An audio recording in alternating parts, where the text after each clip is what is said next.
Saludos a todos. En este video vamos a hablar acerca de algunas consideraciones éticas en lo que es la evaluación psicológica. Esto es algo que probablemente ya ustedes han visto en otras asignaturas, pero es parte del programa y considero que es muy necesario recalcar todo lo que son los principios éticos que deben regir nuestra profesión. Entonces, empezamos con la ley del ejercicio de la psicología. El artículo 2 plantea que el ejercicio de la psicología es la utilización del conocimiento adquirido mediante el estudio científico del comportamiento del ser humano y del animal, tanto en la realización de labores de investigación y docencia en psicología, como en la prestación de servicios profesionales a título gratuito u oneroso, directamente a particulares o instituciones públicas o privadas. Este conocimiento capacita al psicólogo para colaborar en los distintos ámbitos de la conducta humana y animal a través de acciones de exploración, descripción, explicación, predicción, orientación y modificación de situaciones, tanto en el contexto de la investigación pura como en el marco de la investigación aplicada, la docencia en psicología y el ejercicio profesional libre o institucional. Igualmente lo capacita para contribuir en la prevención de las dificultades de la evolución psicológica normal del individuo, para la elaboración de programas que favorezcan el desarrollo personal, educativo y social del hombre, y para la solución de problemas en la conducta mediante el empleo de técnicas y procedimientos psicológicos. ¿Qué rescatamos de aquí entonces? En este artículo vemos que la psicología es una ciencia, por tanto, todo el conocimiento que tenemos y la utilización de ese conocimiento tiene que provenir del estudio científico acerca de la conducta del humano y del animal. ¿Cómo se involucra aquí el uso de instrumentos psicométricos? Que vemos que este conocimiento es el que permite que hagamos acciones como exploración, descripción, explicación, predicción o orientación de la conducta. Y para hacer esto, para hacer esta exploración, para hacer esta descripción o para hacer esta explicación y predicción, nosotros nos valemos en muchos casos de los instrumentos psicométricos para poder predecir una conducta determinada, para poder describir cómo va a reaccionar un individuo en futuras condiciones similares a las que plantea una prueba, por ejemplo. Y vemos entonces que esta se hace única y estrictamente con empleo de técnicas y procedimientos psicológicos, es decir, test que tengan las propiedades psicométricas adecuadas para poder ser aplicados. En este sentido, nosotros no nos podemos valer sobre todo de herramientas quizá que están en boga, por ejemplo del coaching, o hacer uso de áreas que no están lo suficientemente estudiadas como la bioenergética, o hacer uso inclusive de cosas que salen fuera de lo que es el estudio científico de la psicología, por ejemplo, lo que es todo esto de las constelaciones familiares, etc. Entonces, en el caso del artículo 8, plantea que ejercen ilegalmente la psicología aquellas personas que, sin cumplir los requisitos que esta ley establece, se atribuyen los títulos de profesionales de la psicología y quienes suplanten a personas legalmente autorizadas para ejercer dicha profesión. Es decir, personas que se atribuyen el título de psicólogo y en realidad simplemente son docentes que son orientadores, o un administrador, o tiene otra área de estudio, pero se atribuye el título de psicólogo. Los psicólogos que ejercen la profesión, no obstante haber sido suspendidos, un psicólogo que es suspendido es un psicólogo que no puede ejercer la profesión porque la suspensión viene dada por una falta grave que haya cometido en cuanto a la ética, y por tanto lo inhabilita para poder ejercer. Y quienes actúen como cómplices o encubridores de personas naturales que incurran en actos de ejercicio ilegal de la psicología, es decir, toda persona que sea asistente, sea ayudante, que esté colaborando con una actividad ilegal. Y las personas que contravengan lo establecido en el parágrafo único del artículo 4 de esta ley, es decir, personas que no hayan tenido un título venezolano de psicología o hayan hecho la reválida del título aquí, que no estén federados, que no estén colegiados, son personas que no pueden ejercer la psicología. Entonces, también las personas que sin haber llenado las prescripciones legales administren pruebas psicológicas, comuniquen sus resultados o los interpreten a los fines de tomar decisiones que en algún modo afecten el desenvolvimiento psicológico de los individuos. Es decir, nuestros test psicométricos, nuestros test psicológicos en general, son nuestros y son de único y exclusivo uso de psicólogos. Sin embargo, vemos aquí en Venezuela que realmente esto no se cumple a cabalidad. Muchas personas hacen uso de nuestros test, docentes, empresas, etcétera, pensando que con la aplicación de un test ya se tiene una evaluación psicológica, sin saber o sin reconocer que la evaluación va mucho más allá de la aplicación de un test. Las personas que habiendo no llenado las prescripciones de la presente ley incurren en prácticas mágicas o esotéricas presentándolas como psicológicas. Esto es una falta grave y una falta que se da mucho, puesto que lamentablemente si bien el pensamiento mágico religioso es una forma de enganchar a las personas porque va más allá de simplemente una capacidad de un ser humano y se toma en cuenta la capacidad de un ser superior y poder predecir tu futuro, etcétera, entonces la gente ha estado como un poco más dispuesta a asistir a este tipo de personas que inclusive al mismo psicólogo. Entonces, pero es una falta grave que un psicólogo asuma esto. Es decir, ustedes no pueden aplicarle a una persona en una consulta así ustedes lo sepan y lo hagan para ustedes mismos. No sé, que les saquen una baraja de cartas de tarot y empiecen a decirle cómo va a ser su futuro. Eso no se puede, eso son prácticas mágicas. Así como la persona que profese alguna religión y la meta dentro del tratamiento. Por ejemplo, si una persona está depresiva, ustedes no le pueden decir que como tratamiento vaya y rece 5 Padre Nuestros, 3 Ave María. Es decir, no se puede involucrar una cosa con otra y ocurre mucho. En el caso de otras religiones como la cristiana, a veces vemos casos de personas que dicen que se sintieron juzgadas, ya sea por su homosexualidad, etcétera. Esto también es fuera de lo que debería ser el trabajo de un psicólogo a nivel ético, porque está incluido allí el pensamiento mágico religioso de la persona que lo está administrando. Las personas que sin estar autorizadas por las leyes respectivas realicen trabajos de investigación, orientación psicológica, ya sean estos efectuados en forma individual o grupal, es lo que les decía. Por ejemplo, una persona que haga uso o realice trabajo de investigación con nuestros instrumentos, por ejemplo, es algo ilegal.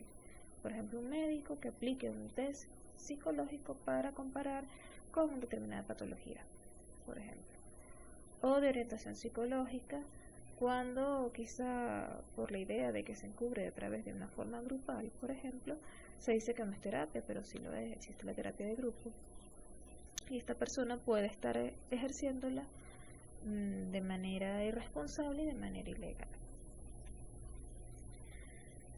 En el caso del artículo 5, el psicólogo está obligado a ejercer su profesión en condiciones morales y materiales que garanticen la calidad científica de la misma y los eminentes fines humanos que deben caracterizarla. Es decir, el psicólogo no puede prestarse a rebajar la profesión, es decir, tiene que darse su profesión en condiciones materiales adecuadas, por ejemplo, un consultorio relativamente adecuado, no necesariamente tiene que ser lujoso, pero que tenga las condiciones mínimas necesarias para garantizar la privacidad y garantizar cierta comodidad al paciente, por ejemplo. Y las condiciones morales que sean un sitio adecuado para poder aplicar una terapia. El artículo 8 son deberes éticos esenciales de la profesión del psicólogo: la probidad, la independencia, la generosidad, la objetividad y la imparcialidad. Es el ideal. También lo son la fraternidad, la libertad, la justicia y la igualdad, más el respeto por los derechos inherentes a la persona humana y consagrados en la Carta de los Derechos Humanos y en la Declaración de Principios de los Colegios Profesionales Universitarios. Es decir, nosotros no podemos juzgar a la persona a partir de nuestros prejuicios. Es difícil porque todos estamos inmersos en sociedades que tienen ciertos prejuicios hacia las mujeres, prejuicios hacia minorías como personas de la diversidad sexual, prejuicios hacia las diferencias de clase, social, etcétera. Pero nuestro trabajo debería guiarse por estos deberes, que nosotros le demos el mismo respeto y tengamos la misma objetividad con cualquier tipo de persona. Si usted se siente que realmente no puede lidiar con una persona porque sus prejuicios no lo dejan, debe referirlo, pero no puede tratarlo si siente que no va a poder respetar los derechos humanos que tiene esa persona. Porque es parte también de nosotros como psicólogos saber cuáles son nuestros prejuicios.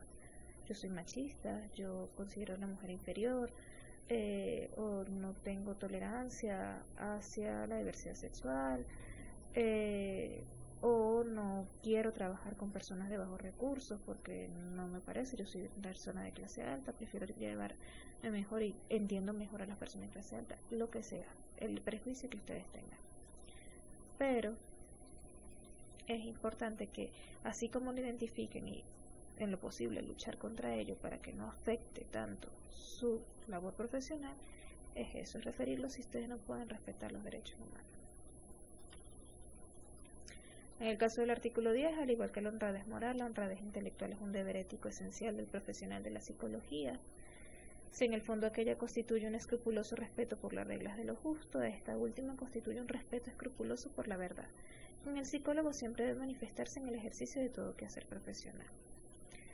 Es muy común que, debido a que universidades, por ejemplo en Lara, que es la UCLA y la Yacambú, que el psicólogo sale teniendo cierta experiencia en las áreas más importantes de la psicología, como es la escolar, la organizacional, la clínica y la comunitaria, se sienta capacitado para tratar todo tipo de patologías, todo tipo de problemas en cualquier ámbito.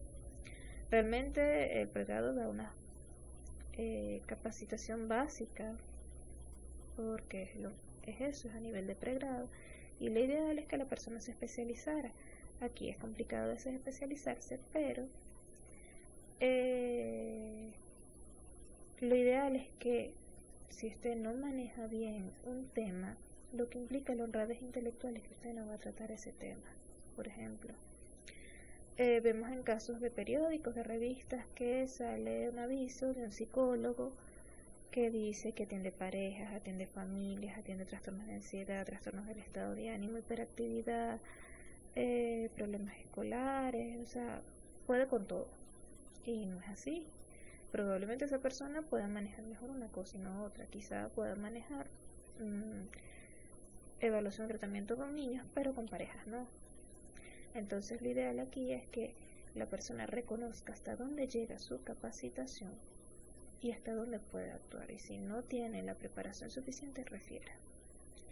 En el caso del artículo 15, el respeto a la integridad de la persona humana en los distintos ámbitos donde se desempeñe como profesional constituye uno de los más sagrados deberes del psicólogo, quien en todo momento debe velar por el bienestar individual y social en la prestación de sus servicios a personas naturales o instituciones públicas o privadas y en los campos de la investigación pura o aplicada. Esto es importante, el respeto a la integridad, porque volvemos a lo mismo. Debemos respetar a la persona, sea quien sea, y en el ámbito donde estemos trabajando. Porque somos psicólogos y la idea es que nosotros velemos por el bienestar psicológico del otro. Y para ello tenemos que empezar por lo más básico. En el caso del artículo 16, para prestar sus servicios profesionales, el psicólogo debe encontrarse en condiciones psicofísicas satisfactorias. Son contrarias a este principio las alteraciones mentales agudas o crónicas, la incapacidad manifiesta de los sentidos con reducción del campo de la conciencia y de la actividad pensante, y las adicciones que lo incapaciten. Es decir, nosotros como psicólogos, cuando estemos prestando nuestros servicios, debemos estar en condiciones psicofísicas satisfactorias. Esto es desde que si estamos pasando por un duelo, no podemos hacer terapia, por ejemplo, porque estamos pasando una situación difícil, una situación límite, y en el ámbito físico, desde cualquier enfermedad, cualquier molestia, no podemos asistir a prestar servicios en esas condiciones. Igualmente, lo que serían alteraciones mentales agudas o crónicas, alteraciones que serían cualquier trastorno que tenga la persona, una depresión, un trastorno de ansiedad que lo está incapacitando. La persona no puede prestar servicios profesionales así. La incapacidad manifiesta los sentidos con reducción del campo de la conciencia, la actividad pensante, por ejemplo una persona con una esquizofrenia, y las adicciones que lo incapacitan. Esto es muy importante, esto se presta mucho en la UCLA, en la Yacambú, en otras universidades, donde hay mucho consumo de sustancias, sobre todo ahorita lo más común es la marihuana, además del alcohol. También hay un repunte de lo que es el consumo de cigarrillos, pero este tipo de adicciones no son contrarias al código de ética. ¿Por qué? Porque se supone que una persona que tiene las condiciones psicofísicas satisfactorias no debería estar teniendo un trastorno, una dependencia a una sustancia. Y así la persona diga que consume de forma ocasional, el daño de la droga sigue dándose.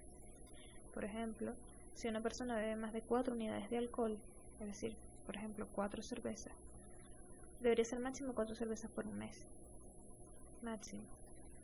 O si no, el daño en el cerebro va a ser irreversible a los pocos años, como a los 5 años, si simplemente bebe todos los fines de semana. La marihuana daña mucho todo lo que es el área de la atención, las funciones ejecutivas, memoria, y sus efectos son rápidos, y sus efectos, así la persona deje de consumir, siguen siendo permanentes. La persona no va a recuperar esas capacidades. En el caso del artículo 20, está prohibido al psicólogo dar informes tendenciosos, otorgar certificaciones y prescripciones de complacencia, y en todo caso es pedir certificaciones e informes sin estudio previo basado en observación directa y personal. Es decir, la persona no puede dar un informe, no puede dar un certificado de salud mental, no puede firmar ningún tipo de informe que avale que otra persona está en ciertas condiciones psicológicas sin haber hecho el estudio previo. Porque aquí se está prestando a una trampa, a algo corrupto, y que va contra el código de ética. En el caso del artículo 25, cuando se requieran sus servicios profesionales, no le está permitido al psicólogo aceptar o rechazar asuntos por motivos en los que se le prive el interés personal o de monto pecuniario. Tampoco aceptará aquellos asuntos que impliquen sostener principios contrarios a sus convicciones personales y científicas, o los que puedan comprometer o limitar su independencia. Es decir, la persona como psicólogo no puede prestarse a dar sus servicios profesionales en asuntos que él sepa que van en contra de lo científico, que van en contra de sus condiciones personales, donde no pueda ser independiente, sino que va a estar supeditado a lo que decida una empresa, a lo que decida una organización, y que lo haga solamente por interés personal o por interés monetario.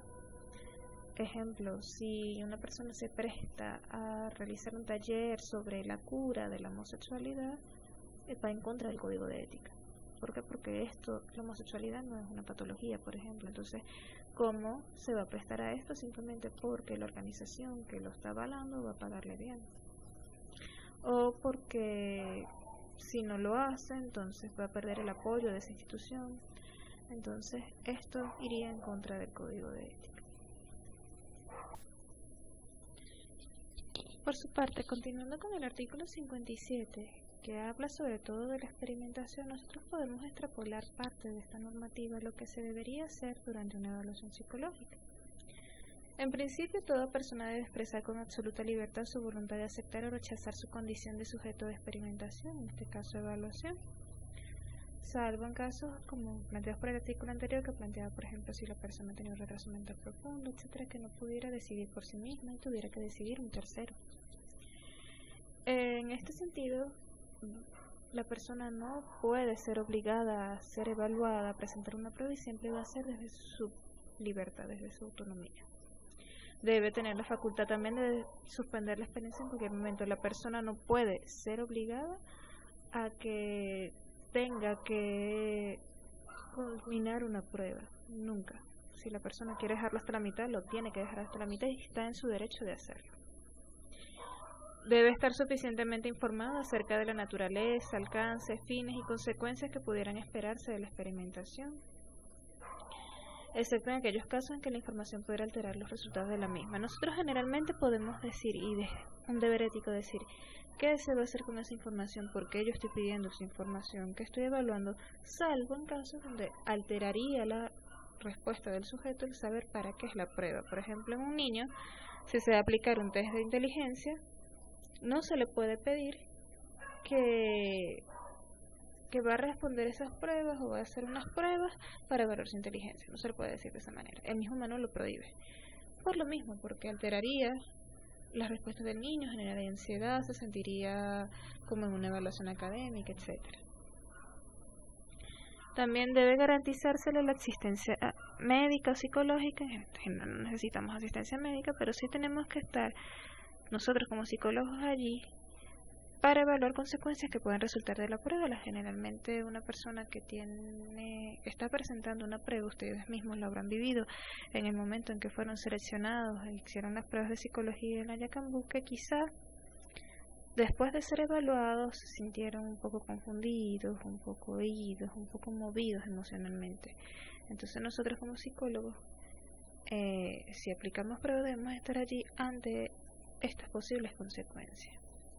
Y deben establecerse procedimientos que permitan compensarle por los riesgos que se deriven de la experiencia efectuada. Es decir, se deben, en el caso de la experimentación, de mayores riesgos, que se trata de que la persona se le compense. Pero en el caso de la evaluación es estar allí, poder tener la capacidad de dar contención emocional a esa persona que está siendo evaluada.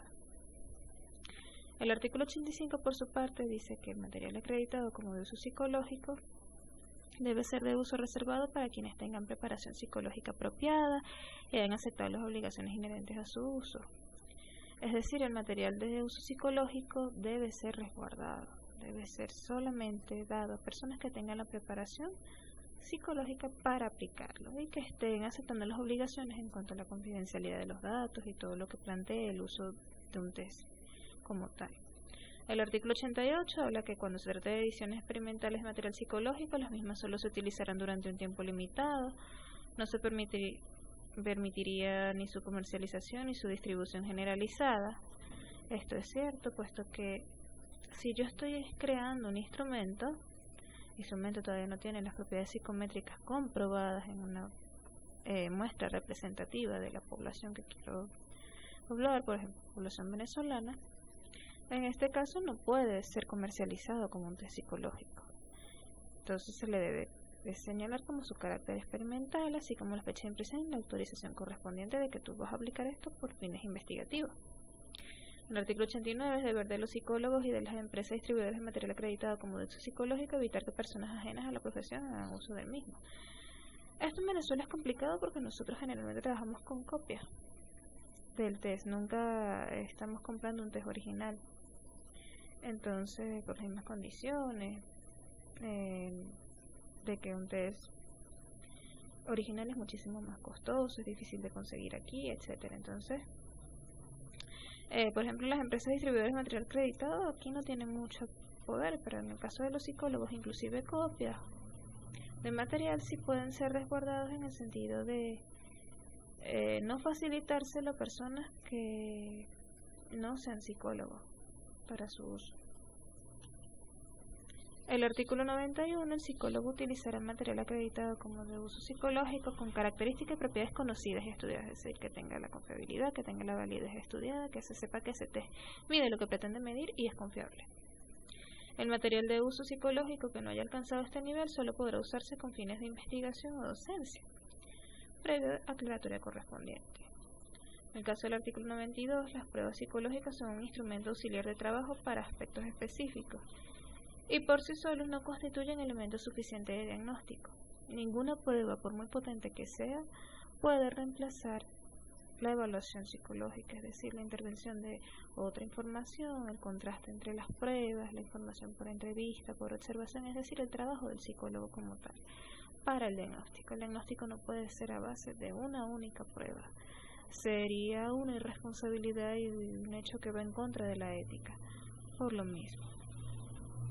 El artículo 94 habla que el uso indebido de la palabra test o prueba psicológica fuera del contexto profesional, como se señala en este código, deberá denunciarse como lesivo, dañino, falsero, inadecuado y prohibirse su utilización. Esto no ocurre mucho aquí. Generalmente la persona si utiliza la palabra test, no está mal, mientras no diga que es un test psicológico.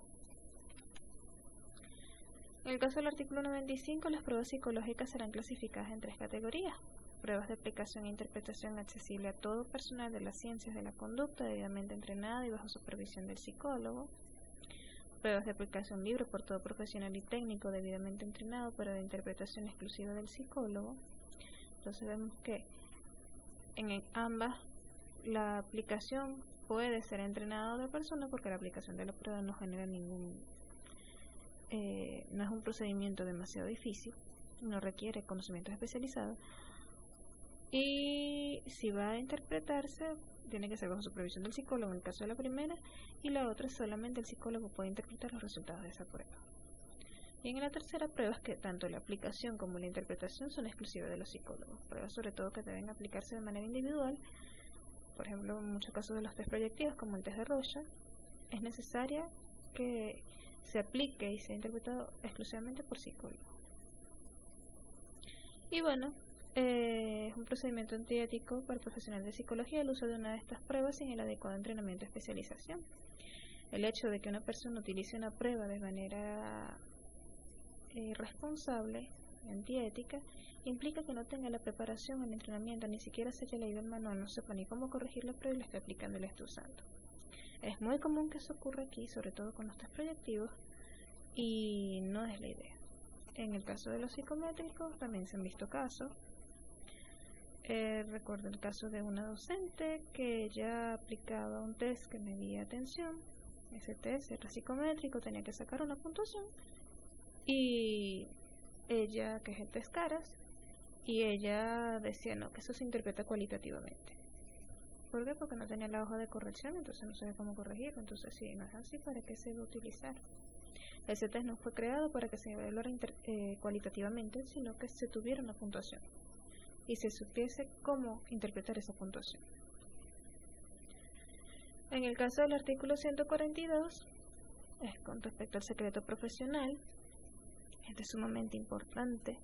Es inherente al ejercicio de la psicología y es obligatorio para proteger los intereses de los consultantes o personas a su cuidado. El secreto puede ser explícitamente exigido por el consultante, pero aunque sea implícito debe ser inviolable. Es decir, la persona que está en nuestras manos en ese momento puede pedirnos expresamente que no digamos nada, pero es nuestro deber como psicólogos mantener el secreto profesional, ser prudentes con la información que nos dan. ¿Podemos hablar de un caso? Sí, nosotros hablamos de los casos, pero generalmente no damos ni datos sobre su nombre, dónde está ubicado, qué hace, qué no hace. Y discutimos los casos es con personas de confianza, con otros psicólogos, que sea un colega cercano, que sea para una discusión del caso, para ver cómo se trata, con otro profesional que tenga algo que ver con el caso. Por ejemplo, si el paciente tiene una enfermedad médica, puedo consultar su sintomatología con un médico, pero sin dar los datos del paciente. Y pues se trata de un deber que subsiste íntegramente aun después de que el psicólogo ha dejado de prestar servicio al consultante. Esto es importante, no por el hecho de que el paciente no volvió a consulta, no por el hecho de que el paciente no se evalúa ni se ve desde hace 10 años, significa que yo ahora puedo dar la información completa. Debo igual resguardar el secreto profesional. En el caso del artículo 143, ¿qué implica el deber guardar este secreto profesional? Al conocimiento obtenido por causa de la profesión, a las confidencias hechas por terceros psicólogos en razón de su profesión, es decir, al conocimiento que yo tengo yo desde mi ejercicio, a lo que me dicen otros psicólogos, que a veces me pueden mostrar los datos de la persona, aunque generalmente es preferible no decir los datos del paciente, porque nosotros podemos estar cumpliendo el código de ética, pero quizás el otro no. A las confidencias derivadas de relaciones con los colegas u otros profesionales con quien trabaja en equipo, es decir, las confidencias que le haga un médico, que le haga un enfermero, que le haga otro profesional con el que esté trabajando. y a los asuntos que el psicólogo conozca por trabajar en común o asociado con otros por intermedio de empleados o dependientes de esto. Es decir, si yo, por ejemplo, estoy trabajando en una empresa, estoy hablando a los trabajadores, si hay cosas que sus trabajadores me dicen sobre ese para quien yo estoy trabajando, no significa que yo tengo que decir todo. Tengo que decir, mira, fulanito dice que tal y tal y tal y tal. No. ¿Por qué? Porque es un secreto profesional. Yo no tengo por qué revelar eso. Yo puedo expresar a la empresa las quejas que hay, los problemas que hay a nivel de personal sin tener que señalarlo, porque lo puedo perjudicar.